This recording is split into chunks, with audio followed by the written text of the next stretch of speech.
அம்மா இது எப்படி இது என்னங்கம்மா ஃபர்ஸ்ட்? இது கம்பு உருண்டை அழகு. இது எப்படி செஞ்சீங்க?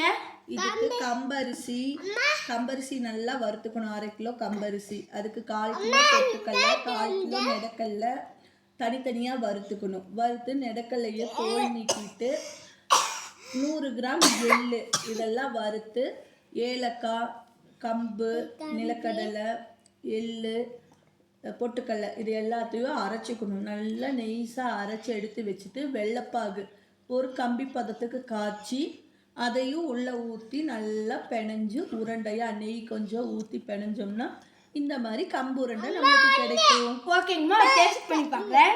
கண்டிப்பாக டேஸ்ட் பண்ணி பாருங்க. இந்தாங்க டேஸ்ட் பண்ணி பாருங்க.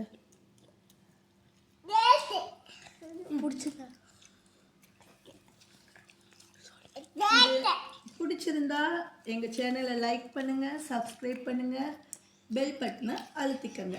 அதை ஷேர் பண்ணிக்கோங்க.